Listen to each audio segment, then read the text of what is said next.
હવે નવરાત્રી આપણે શા માટે ઉજવીએ છીએ એ કથાની તો લગભગ બધાને ખબર હશે, બરાબર ને? તો કે મહિષાસુર નામનો રાક્ષસ છે એનું અત્યાચાર આ ધરતી ઉપર બહુ જ વધી ગયું હતું અને એટલે જ બધા દેવોએ સાથે મળી અને માતા આદ્યશક્તિની પ્રાર્થના કરી અને ધરતીને પાપ મુક્ત કરવા માટે વિનંતી કરી. ત્યારે આદ્યશક્તિ છે એનું મહિષાસુર સાથે 9 દિવસ સુધી યુદ્ધ હાલે છે અને છેલ્લા દિવસે અંતે મહિષાસુરનો વધ થાય છે અને આ પાપનો નાશ થાય છે અને ધરતીને પાપમાંથી મુક્ત કરે છે. એવી જ રીતે રામે પણ રાવણ ઉપર વિજય મેળવવા માટે માતા આદ્યશક્તિનું 9 દિવસ સુધી પૂજન કર્યું હતું. પરંતુ આપણે આદ્યશક્તિનું આપણે 9 દિવસ સુધી પૂજન કરીએ છીએ, અર્ચન કરીએ છીએ, પરંતુ આ સાચું પૂજન કયું છે? તો કે આપણા સમાજની અંદર દરેક સ્ત્રી આદ્યશક્તિનું આ એક રૂપ જ છે, બરાબર ને?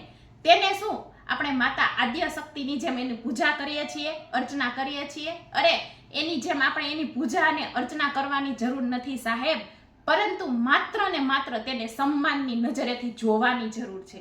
હવે આપણા સમાજની અંદર ઘણી જગ્યાએ હું સાંભળું છું કે કોઈ માતાને એકનો એક પુત્ર હોય અથવા તો 2 પુત્ર હોય ને ત્યારે એમ કહે છે કે મારે ચિંતા કરવાની કોઈ જરૂર નથી, કારણ કે મારે તો 2 દીકરા છે. એ કે હવે મારે કોઈ એવી જે આપણે એક માને પોતાના દીકરી માટે ચિંતા થઈ ને એવી મારે ચિંતા નથી કે, પરંતુ મારે એને એટલું જ કહેવું છે સાહેબ કે તમારે જો પુત્ર હોય ને તો તમારે પણ એને સારા સંસ્કારોનું સિંચન કરવાનું છે કે તારે સમાજની અંદર રહેલી કોઈ પણ દીકરી કે કોઈ પણ બેન બેટા તારી માં અને દીકરી સમાન છે, તારે એને ક્યારેય ખરાબ નજરેથી જોવાની નથી. સમાજની આ દરેક માં જો પોતાના દીકરાને આ સારા સંસ્કારોનું સિંચન કરશે ને તો આજની સમાજની દરેક દીકરીઓ બિંદાસથી રહી શકશે. હવે અત્યારે 5 વર્ષની દીકરી હોય ને તો તેની માને બહુ જ ચિંતા થાય છે, કારણ કે આ સમાજ એવો દૂષણ રહિત થઈ ગયો છે સાહેબ, એ દૂષણોથી ભરપૂર થઈ ગયો છે.